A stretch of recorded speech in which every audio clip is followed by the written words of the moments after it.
ജീവിത വിജയം ആഗ്രഹിക്കാത്തവരായിട്ട് ആരും തന്നെ ഉണ്ടാവില്ല. എപ്പോഴും നമ്മളെ ജീവിതത്തില് വിജയിക്കണം എന്നാണ് ആഗ്രഹിക്കുക. അതായത് കഷ്ടപ്പാടുകൾ ഉണ്ടാവണമെന്നോ ബുദ്ധിമുട്ടുകൾ അനുഭവിക്കണമെന്നോ അതോ അല്ലെങ്കിൽ രോഗങ്ങൾ ഉണ്ടാവണമെന്നോ ആരും തന്നെ ആഗ്രഹിക്കില്ലല്ലോ. അപ്പോ ജീവിത വിജയം നേടിയെടുക്കുക എന്നുള്ളതാണ് എല്ലാവരുടെയും സ്വപ്നം. അതിനു വേണ്ടിയിട്ടാണ് എല്ലാവരും പ്രവർത്തിക്കുന്നതും.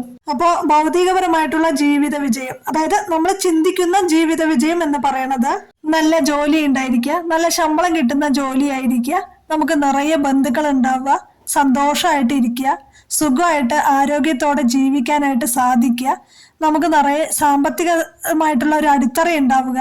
അപ്പൊ ഇതൊക്കെയാണ് നമ്മൾ ഉദ്ദേശിക്കുന്ന ജീവിത വിജയം എന്ന് പറയണത്. പക്ഷേ ഇതിനേക്കാളൊക്കെ ഉപരിയായിട്ട് യഥാർത്ഥ ജീവിത വിജയം എന്ന് പറയണത് പിന്നെയും കുറച്ച് കാര്യങ്ങളൊക്കെ ഇതിനോടൊപ്പം ഉണ്ടാകുമ്പോഴാണ്. അതായത് ഈ ഭൗതികപരമായിട്ടുള്ള വിജയത്തോടൊപ്പം തന്നെ നമ്മൾ നേടിയെടുക്കുന്ന കാര്യങ്ങൾക്കൊപ്പം തന്നെ ആത്മീയപരമായിട്ടുള്ള ഒരു ഉയർച്ചയും നമുക്ക് എല്ലാവർക്കും ഉണ്ടായിരിക്കണം. എന്നാലാണ് ജീവിത വിജയം നമുക്ക് യഥാർത്ഥത്തില് സ്വന്തമാക്കാനായിട്ട് സാധിക്കത്തുള്ളൂ. അത് നമ്മുടെ പെരുമാറ്റത്തിലൂടെ, നമ്മുടെ പ്രവർത്തികളിലൂടെ നമുക്ക് സന്തോഷം തരുന്ന കുറച്ച് കാര്യങ്ങളുണ്ട്. അതായത് നമ്മൾ നല്ല രീതിയിൽ മറ്റുള്ളവരുടെ അടുത്ത് ബിഹേവ് ചെയ്യുന്ന സമയത്ത്, നമ്മൾ നമ്മളെ തന്നെ നിയന്ത്രിച്ച് ജീവിക്കുന്ന സമയത്ത് നമുക്ക് ലഭിക്കുന്ന കുറച്ച് സന്തോഷങ്ങള്, ഇതൊക്കെ അനുഭവിക്കുമ്പോൾ മാത്രമേ നമുക്കതിന്റെ യഥാർത്ഥ സന്തോഷം എന്താണെന്ന് മനസ്സിലാവുകയുള്ളൂ. അങ്ങനെ ഭഗവാൻ തന്നെ നമുക്ക് പറഞ്ഞു തരുന്ന കുറച്ച് ഉപദേശങ്ങളുണ്ട്. ഭഗവാന്റെ 7 ഉപദേശങ്ങള്. ഇത് കൃത്യമായിട്ട് നമ്മുടെ ജീവിതത്തില് നമുക്ക് പ്രായോഗികമാക്കാനായിട്ട് സാധിക്കുവാണെങ്കിൽ ഏറ്റവും കൂടുതൽ ജീവിതത്തിൽ വിജയിച്ചവരായിരിക്കും നമ്മൾ ഓരോരുത്തരും. ഇതിപ്പോ ഈ വീഡിയോ ഒന്ന് കണ്ടു, പലർക്കും ഇത് മുൻപ് അറിയുന്നവരായിരിക്കും. പക്ഷെ അത് ഒരു ദിവസം കണ്ടു, നമ്മളത് ചെയ്യണമെന്ന് വിചാരിച്ചു, എന്നിട്ട് വിടുന്നു. അങ്ങനെയല്ല കേട്ടോ. ഇത് ഓരോ ദിവസവും നമ്മുടെ ജീവിതത്തിലുടനീളം നമ്മൾ പ്രാവർത്തികമാക്കേണ്ട കാര്യങ്ങളാണ്, ഭഗവാൻ പറഞ്ഞു തരുന്ന കാര്യങ്ങള്. അപ്പോ ഇത് കൃത്യമായി നമ്മൾ നന്നായി പ്രാക്ടീസ് ചെയ്ത് അങ്ങനെ അവസാനം നമ്മൾ ഇതില് പെർഫെക്റ്റ് ആയിട്ട് മാറാനായിട്ട് സാധിക്കും. അങ്ങനെ നമ്മുടെ ജീവിതത്തിലെ ഏറ്റവും നല്ല വിജയം നമ്മള് കയ്യെത്തിപ്പിടിക്കാനായിട്ട് ഭഗവാൻ തന്നെ നമുക്ക് പറഞ്ഞു തരുന്ന കുറച്ച് ഉപദേശങ്ങൾ, അതാണ് ഇന്നത്തെ വീഡിയോയില് നമ്മള് പ്രധാനമായിട്ടും പറയുന്നത് കേട്ടോ.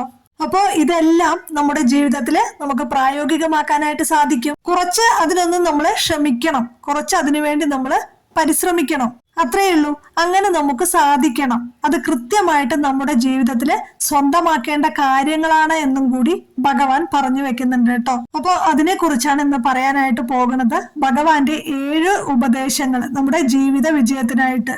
അപ്പോ എല്ലാവരും വീഡിയോ മുഴുവനായിട്ടും കാണാനായിട്ട് ശ്രമിക്കുക. അപ്പോ ഭഗവാൻ നമുക്ക് തരുന്ന 7 ഉപദേശങ്ങൾ നമ്മുടെ ജീവിത വിജയത്തിനായിട്ട്. അതിലെ ആദ്യത്തേത് കർമ്മം ചെയ്യുക എന്നുള്ളതാണ്. അതും പ്രതിഫലേച്ഛ കൂടാതെ വേണം കർമ്മം ചെയ്യാനായിട്ട്. നമ്മൾ എന്ത് കാര്യങ്ങൾ ചെയ്യുമ്പോഴും അത് മനസ്സിരുത്തിക്കൊണ്ട് ചെയ്യാം, നമ്മൾ സമർപ്പണത്തോടു കൂടി ചെയ്യാം. നമ്മൾ ഇത് ചെയ്തു കഴിഞ്ഞാല് നമുക്ക് ഇങ്ങനെ ഒരു പ്രത്യുപകാരം ലഭിക്കും എന്നുള്ള ഒരു ചിന്തയോട് കൂടിയിട്ട് നമ്മൾ ഒരിക്കലും കർമ്മം ചെയ്യാനായിട്ട് പാടില്ല. അത് തന്നെയാണ് ഭഗവാനും പറയണത്.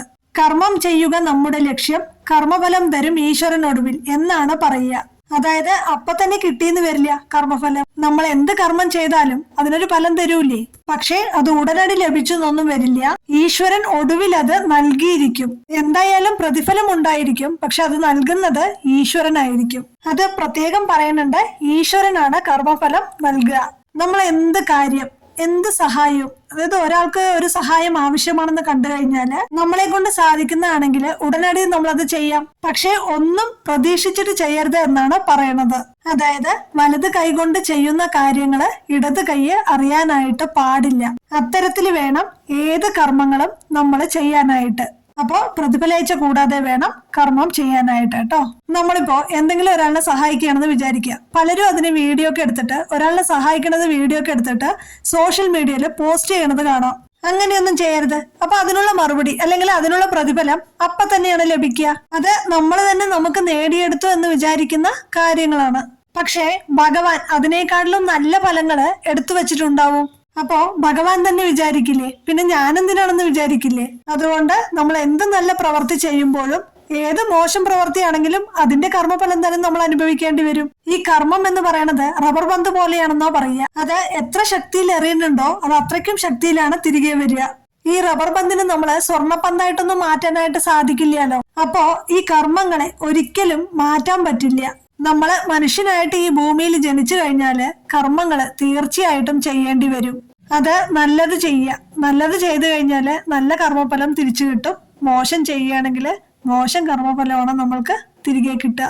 എന്താണെങ്കിലും ഓരോ കർമ്മത്തിനും ഫലം ഉണ്ടായിരിക്കും. പക്ഷെ നമ്മൾ അത് ആഗ്രഹിക്കരുതെന്ന്. അത് ഭഗവാന് വിട്ടുകൊടുക്കുക, ഭഗവാന് പൂർണ്ണമായിട്ട് സമർപ്പിക്കുക. അങ്ങനെ പ്രതിഫലേച്ഛ കൂടാതെ കർമ്മം ചെയ്യണം എന്നാണ് ഭഗവാൻ നമുക്ക് ഏറ്റവും ആദ്യം പകർന്നു തരുന്ന ഉപദേശം. അടുത്തത് ഭഗവാൻ പറയണത് ആത്മാവ് അനശ്വരമാണെന്നാണ് പറയണത്. അതിനെ ഒരിക്കലും നശിപ്പിക്കാനായിട്ട് സാധിക്കില്ല. ശരീരത്തിനാണ് മാറ്റങ്ങൾ വരുന്നത്, ശരീരമാണ് നശിച്ചു പോകുന്നത്, ജീർണിച്ചു പോണത്. ആത്മാവിന് ഒരിക്കലും നാശം സംഭവിക്കുന്നില്ല. അത് ഒരു ശരീരം വിട്ടിട്ട് മറ്റൊരു ശരീരത്തിനെ സ്വീകരിക്കുകയാണ് ചെയ്യണത്. ഇപ്പൊ ഈ ഊർജത്തിനെ പോലെ തന്നെ ഈ എനർജി പറഞ്ഞ എന്താണ്? അത് ഒരിക്കലും നമുക്ക് നശിപ്പിക്കാനായിട്ട് സാധിക്കില്ല. അത് ഒരു രൂപത്തിൽ നിന്ന് മറ്റൊരു രൂപത്തിലേക്ക് മാറുകയാണ് ചെയ്യണത്. അതേപോലെ തന്നെയാണ് ആത്മാവും. അപ്പൊ ഒരിക്കലും മരണഭയം, ഇങ്ങനെ നശിച്ചു പോകുന്ന ഒരു ശരീരത്തെ കുറിച്ച് നമ്മൾ എന്തിനാണ് ആലോചിച്ച് സങ്കടപ്പെടുന്നതെന്നാണ് പറയണത്. കാരണം ആത്മാവാണ് യഥാർത്ഥ സത്യം. അതിന് ഒരിക്കലും മരണമില്ല എന്ന് നിൽക്കെ മരണത്തെക്കുറിച്ച് ഒരിക്കലും ഒരാളും ഭയപ്പെടാനായിട്ട് പാടില്ല എന്നതാണ് ഭഗവാൻ പറഞ്ഞു വെക്കുന്ന രണ്ടാമത്തെ കാര്യം. പിന്നെ മൂന്നാമത്തെ കാര്യം മാറ്റം പ്രകൃതി നിയമമാണ് എന്നുള്ളതാണ്. കാരണം ഈ പ്രപഞ്ചത്തിന് അതിൻ്റെതായിട്ടുള്ള സ്വന്തമായിട്ടുള്ള ഒരു നിയമമുണ്ട്. നമുക്ക് ഒരാൾക്കും അതിനെ മാറ്റാനായിട്ട് സാധിക്കില്ല. നമ്മൾ മാറ്റാനായിട്ട് ആഗ്രഹിക്കുമ്പോഴാണ് ഇതെല്ലാം നമുക്ക് തിരിച്ചടികളായിട്ട് വരുന്നത്.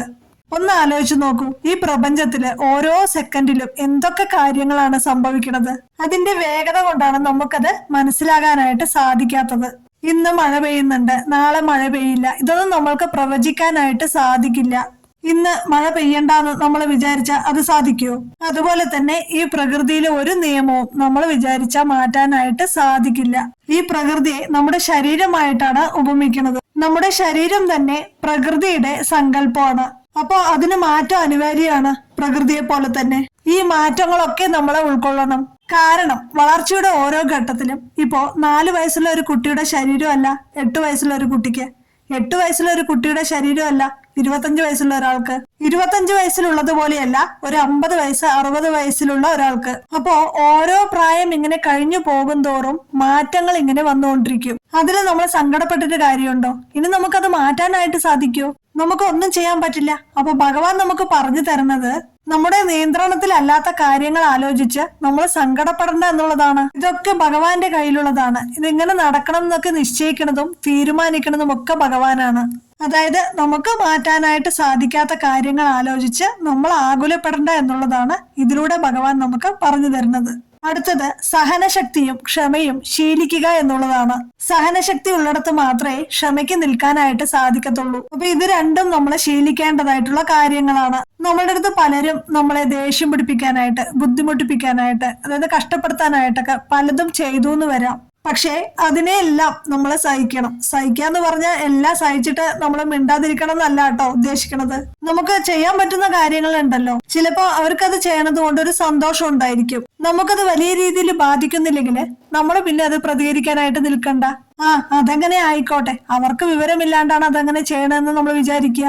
അങ്ങനെ സഹിക്കാനുള്ള അല്ലെങ്കിൽ ഒരു ക്ഷമിക്കാനുള്ള ഒരു മനോഭാവം നമുക്ക് ഉണ്ടാവണം. ക്ഷമ വളർത്തണം എന്നാണ് പറയണത്. അപ്പൊ എന്താണ്, നമ്മൾ പെട്ടെന്ന് പൊട്ടിത്തെറിക്കുകയൊന്നും ചെയ്യില്ല. അതിനാണ് ഭഗവാൻ നമുക്ക് 2 കാതുകൾ തന്നിരിക്കുന്നത്. ഒരു കാതിലൂടെ കേട്ടിട്ട് മറ്റേ കാതിലൂടെ അത് കളയാനായിട്ട് നമുക്ക് സാധിക്കണം. നമുക്കത് ചിന്തിക്കാനായിട്ട് സാധിക്കണം. നമുക്കത് ആവശ്യമുള്ളതാണോ, നമ്മുടെ മനസ്സിലേക്ക് അത് എടുക്കണോ എന്നുള്ളത്. നമുക്ക് എടുക്കേണ്ടത് മാത്രം നമ്മൾ എടുക്കുക, ആവശ്യമില്ലാത്തത് നമ്മൾ പുറത്തേക്ക് തള്ളുക. അപ്പൊ അതിനെന്താ വേണ്ടത്? സഹനശക്തി വേണം, ക്ഷമ വേണം. ഇത് രണ്ടും ഉണ്ടെങ്കിൽ ജീവിതത്തിൽ വിജയിക്കാനായിട്ട് സാധിക്കും എന്നുള്ളത് ഭഗവാൻ പറയുന്നുണ്ട്. അടുത്തത് വർത്തമാനകാലത്തിൽ ജീവിക്കുക എന്നുള്ളതാണ്. അതായത് ഭാവിയെ കുറിച്ചോ ഭൂതകാലത്തെ കുറിച്ചോ ഒന്നും ആകുലതപ്പെടാതെ നമ്മൾ ഇപ്പോഴിരിക്കുന്നത് എങ്ങനെയാണോ അത് നന്നാക്കാനായിട്ട് ശ്രമിക്കുക എന്നുള്ളതാണ്. കാരണം ഈ ഭൂതകാലമാണെങ്കിലും ഭാവിയാണെങ്കിലും ഇതൊന്നും നമ്മുടെ കയ്യിൽ നിൽക്കുന്ന കാര്യങ്ങളല്ല. ഭൂതകാലമാണെന്ന് പറഞ്ഞിട്ട് ആലോചിച്ചിരുന്നിട്ട് കാര്യമുണ്ടോ നമ്മുടെ സങ്കടങ്ങളെ കുറിച്ചിട്ട്? കാരണം അത് ആഞ്ഞു പിടിച്ചിട്ട് വലിച്ചാലും ഇങ്ങോട്ടേക്ക് വരില്ല. ഭാവിയാണെങ്കിലോ അടുത്ത നിമിഷം എന്താണ് സംഭവിക്കാൻ പോകുന്നതെന്ന് പോലും നമുക്കറിയില്ല. അപ്പൊ നമ്മുടെ വർത്തമാന കാലത്തിനോട് സംസാരിച്ചിട്ട് അത് എങ്ങനെയാണോ ഭംഗിയാക്കാനായിട്ട് സാധിക്കുക അത് കണ്ടിട്ട് വേണം നമ്മൾ ജീവിക്കാനായിട്ട്. ശരിക്കും പറഞ്ഞാല് ഈ ഭൂതവും ഭാവിയാണ് നമ്മുടെ അത് സംസാരിക്കുക. ഈ വർത്തമാനകാലം ഉണ്ട്, അത് ഓടിപ്പോവുകയാണ് ചെയ്യുക. അപ്പൊ അതിനെ ഓടിപ്പോവാനായിട്ട് നമ്മൾ സമ്മതിക്കേണ്ട. അപ്പൊ എന്താണ് നമ്മൾ ചെയ്യേണ്ടത്? വർത്തമാനകാലത്തിൽ നമ്മൾ ജീവിക്കുക, നമ്മളെ കൊണ്ട് സാധിക്കുന്ന കാര്യങ്ങൾ ചെയ്തുകൊണ്ട് അത് ഭംഗിയായിട്ട് നിർവഹിക്കാനായിട്ട് നമുക്ക് സാധിക്കണം. അപ്പൊ എന്ത് വേണം? ഭൂതകാലത്തെ കുറിച്ച് ആലോചിച്ച് നമുക്ക് പേടിയാണ് ഉണ്ടാവുക. അതേപോലെ തന്നെ ഭാവി കാലത്തെ കുറിച്ച് ആലോചിച്ചാൽ നമുക്ക് ഉത്കണ്ഠയാണ് ഉണ്ടാവുക. ഇത് രണ്ടും നമ്മളെ തളർത്തുകയാണ് ചെയ്യുക. അപ്പോ വർത്തമാനകാലത്തിലെ കാര്യങ്ങള് ഭംഗിയായിട്ട് ചെയ്യാനായിട്ട് നമുക്ക് സാധിക്കില്ല. അപ്പോ ഈ രണ്ടിനെ കുറിച്ച് നമ്മൾ ആലോചിക്കേണ്ട. നമുക്ക് ഭൂതകാലത്തിൽ ലഭിച്ച പാഠങ്ങൾ ഉൾക്കൊണ്ടുകൊണ്ട് നമ്മുടെ ഭാവി കാലത്തിലുള്ള തീരുമാനങ്ങൾ നന്നായി എടുക്കാൻ സാധിക്കണേ എന്ന് പ്രാർത്ഥിച്ചുകൊണ്ട്, നന്നായി ജീവിക്കാനായിട്ട് പ്രാർത്ഥിച്ചുകൊണ്ട് നമ്മൾ വർത്തമാനകാലത്തിൽ നന്നായി ജീവിക്കൂ എന്നാണ് ഭഗവാൻ പറഞ്ഞു തരുന്ന അടുത്ത ഉപദേശം. അടുത്തത് കോപത്തെ നിയന്ത്രിക്കുക എന്നുള്ളതാണ്. അഹങ്കാരം കാണിക്കാതിരിക്കുക എന്നുള്ളതാണ്. ഈ കോപങ്ങൾ എപ്പോഴും വരുന്നത് മോഹങ്ങളിൽ നിന്നാണ്. നമുക്ക് ആഗ്രഹം വരുമ്പോഴാണ് കോപം വരിക. കാരണം അത് നടക്കാതെ വരുമ്പോൾ, നമ്മൾ ആഗ്രഹിച്ച കാര്യങ്ങൾ ഭംഗിയായിട്ട് നടക്കാതെ വരുമ്പോഴാണ് നമ്മൾക്ക് ദേഷ്യം വരിക. അപ്പൊ നമ്മളത് പ്രകടിപ്പിക്കും. അപ്പൊ അത് എല്ലാത്തിനും ഒരു ബുദ്ധിമുട്ടുള്ള കാര്യമായിരിക്കും. അപ്പോ ഈ കോപത്തിനെ നിയന്ത്രിക്കാനായിട്ട് സാധിക്കണം.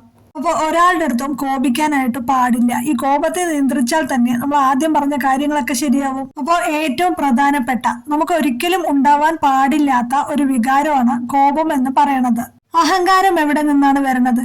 ഇപ്പൊ നമ്മൾ തൊഴാൻ പോവുകയാണെന്ന് വിചാരിക്കുക. ഗുരുവായൂർ ക്ഷേത്രത്തിലേക്ക് തൊഴാനായിട്ട് വരികയാണ്. നമ്മൾ നന്നായി പ്രാർത്ഥിച്ചിട്ടൊക്കെ ആയിരിക്കും ഭഗവാന്റെ അടുത്തേക്ക് വരുന്നത്. ഭഗവാനെ നന്നായി തൊഴാനായിട്ട് പറ്റണേ, കുറച്ചധികം നേരം അവരവിടെ നിർത്തണേ, തിരക്കൊന്നും ഉണ്ടാവരുത് എന്നൊക്കെ വിചാരിച്ചിട്ടാണ് വരുന്നത്. പക്ഷെ നേരെ വിപരീതമാണ് സംഭവിച്ചെന്ന് വിചാരിക്കുക. നല്ല തിരക്ക്, ആകെ തിക്കും തള്ളും, വിചാരിച്ച പോലെ ഒന്നും തൊഴാൻ പറ്റിയില്ല.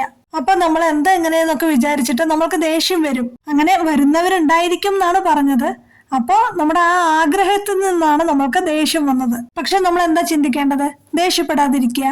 ഇതൊക്കെ ഭഗവാന്റെ തീരുമാനങ്ങളല്ലേ. നമുക്ക് ഭഗവാനെ ഇത്രേ കാണാനായിട്ട് പറ്റുള്ളൂ. എന്നാൽ ഭഗവാന് നമ്മളെയൊക്കെ നന്നായി കാണാനായിട്ട് പറ്റുണ്ടല്ലോ എന്ന് വിചാരിച്ച നമ്മുടെ ഈ ദേഷ്യമൊക്കെ അങ്ങോട്ട് തീരും. അപ്പൊ ദേഷ്യത്തിന് നിയന്ത്രിക്കാനായിട്ട് സാധിക്കണം, കോപത്തെ നിയന്ത്രിക്കാനായിട്ട് സാധിക്കണം.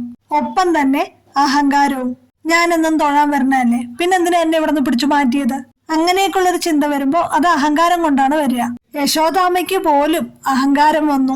കാരണം എന്റെ കുഞ്ഞിനെ ഞാൻ പിടിച്ചു കെട്ടിയിടും എന്നൊരു വിചാരം വന്നപ്പോഴാണ് ഭഗവാൻ പിടികൊടുക്കാത്തത്. കെട്ടിയിടാൻ പറ്റിയോ? ഉരലിൽ പിടിച്ച് കെട്ടിയിടാൻ പറ്റിയോ യശോദാമ്മയ്ക്ക്? പക്ഷെ അത് പോയ ഒരു സമയത്താണ് അത് സാധിച്ചത്. അപ്പോഴേ ഭഗവാൻ പിടിതരുള്ളൂ. അപ്പൊ എന്ത് വേണം? അഹങ്കാരം ഉണ്ടാവാൻ പാടില്ല, കോപം ഉണ്ടാവാനായിട്ട് പാടില്ല. ഇത് രണ്ടും ഉണ്ടെങ്കിൽ ഭഗവാൻ നമുക്ക് പിടിതരില്ല. അപ്പോ ഇതില്ലാതെ വേണം നമ്മൾ പ്രവർത്തിക്കാനായിട്ട് എന്നാണ് ഭഗവാൻ പറഞ്ഞു തരുന്ന അടുത്ത ഉപദേശം. അടുത്തതായിട്ട് പറയണത്, അവസാനമായിട്ട് പറയുന്ന കാര്യം, നമ്മൾ എല്ലാ കാര്യങ്ങളും ഭഗവാനില് സമർപ്പിച്ചിട്ട് ജീവിക്കുക എന്നുള്ളതാണ്.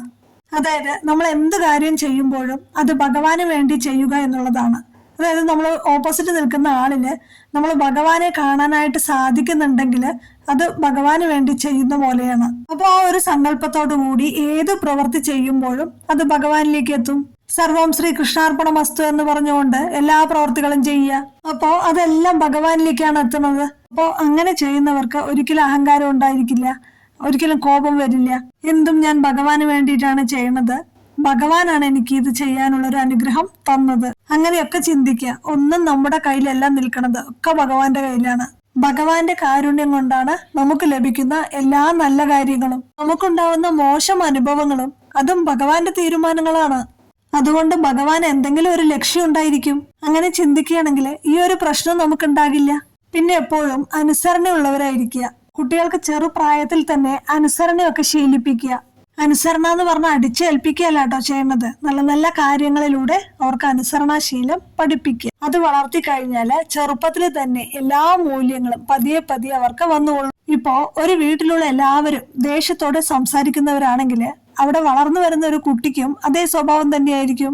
പക്ഷെ ഒരു വീട്ടിലുള്ള എല്ലാവരും ശാന്ത സ്വഭാവക്കാരാണെങ്കിൽ അപ്പോ ആ ഒരു സ്വഭാവം അവിടെ വളർന്നു വരുന്ന ഒരു കുട്ടിക്ക് കിട്ടും. അപ്പോ ചെറുപ്രായത്തിൽ തന്നെ ഇതൊക്കെ ശീലിക്കേണ്ടത് അത്യാവശ്യമായിട്ടുള്ള ഒരു കാര്യമാണെന്നാണ് പറയുന്നത്. അപ്പോ എന്ത് കാര്യമാണെങ്കിലും ഭഗവാന് വേണ്ടിയിട്ട് ചെയ്യുകയാണെങ്കിൽ, ഭഗവാനിൽ സമർപ്പിച്ച് ചെയ്യുകയാണെങ്കിൽ നമുക്ക് പതിയെ പതിയെ ഇതെല്ലാം നമുക്ക് സ്വായത്തമാക്കാനായിട്ട് സാധിക്കും. ഏറ്റവും ആദ്യം പറഞ്ഞതുപോലെ ഇതൊക്കെ നമുക്ക് ഒരു ദിവസം കൊണ്ട് നടത്താൻ കഴിയുന്ന കാര്യങ്ങളല്ല കേട്ടോ. ഇത് പതിയെ പതിയെ പ്രാക്ടീസ് കൊണ്ട് നമുക്ക് നമ്മുടെ ജീവിതത്തിൽ ഇതൊക്കെ സ്വന്തമാക്കാനായിട്ട് കഴിയുന്ന കാര്യങ്ങളാണ്. അപ്പോ ഇതെല്ലാം നമ്മൾ സ്വന്തമാക്കുകയാണെങ്കിൽ, ഭഗവാൻ പറയുന്നത് അനുസരണയോടെ കേട്ട് നമ്മൾ സ്വന്തമാക്കുകയാണെങ്കിൽ യഥാർത്ഥ ജീവിത വിജയം നമുക്ക് കൈവരിക്കാനായിട്ട് സാധിക്കും എന്നാണ് പറയണത്. അത് നമ്മൾ ഉദ്ദേശിക്കുന്ന ജീവിത വിജയം ആയിരിക്കില്ല. ഭഗവാൻ കൂടെയുള്ള ആധ്യാത്മികപരമായിട്ടുള്ള ഈശ്വരൻ കൂടെ നിന്നിട്ടുള്ള ഒരു ജീവിത വിജയം ഉണ്ടാവുമല്ലോ, അതിൽ വ്യത്യാസമുണ്ട്. അപ്പൊ ഭഗവാൻ കൂടെ ഉണ്ടെങ്കിൽ പിന്നെ നമുക്ക് എല്ലാം സാധിക്കും. അപ്പൊ നമുക്ക് യഥാർത്ഥ ജീവിത വിജയം കൈവരിക്കാനായിട്ട് സാധിക്കും എന്നാണ് പറയണത് കേട്ടോ. അപ്പൊ ഇത്രയൊക്കെ കാര്യങ്ങളാണ് ഇന്നത്തെ വീഡിയോയിൽ പറയാനായിട്ടുള്ളത് കേട്ടോ. ഇത് ചെറുപ്രായത്തിൽ തന്നെ നമുക്ക് എല്ലാവർക്കും പറഞ്ഞു തരാനായിട്ട് ആരെങ്കിലും ഒക്കെ ഉണ്ടായിരുന്നെങ്കിൽ കുറച്ചുകൂടി നന്നായിട്ട് ജീവിതം ജീവിക്കാമായിരുന്നു എന്ന് തോന്നുന്നവരുണ്ടായിരിക്കും. പക്ഷെ ഒരിക്കലും നമ്മുടെ സമയമൊന്നും വൈകി പോയിട്ടില്ല കേട്ടോ. ഭഗവാന്റെ നിശ്ചയമാണ് നമ്മളിലേക്ക് ഇത് കാര്യങ്ങൾ എത്തിക്കുക എന്നുള്ളത്. അപ്പോ എല്ലാവർക്കും മനസ്സിലായിട്ടുണ്ടാവും എന്ന് വിചാരിക്കുന്നു. അപ്പൊ വീഡിയോ ഇത്രയേ ഉള്ളൂ. ഇനി അടുത്ത വീഡിയോയിൽ കാണാം കേട്ടോ.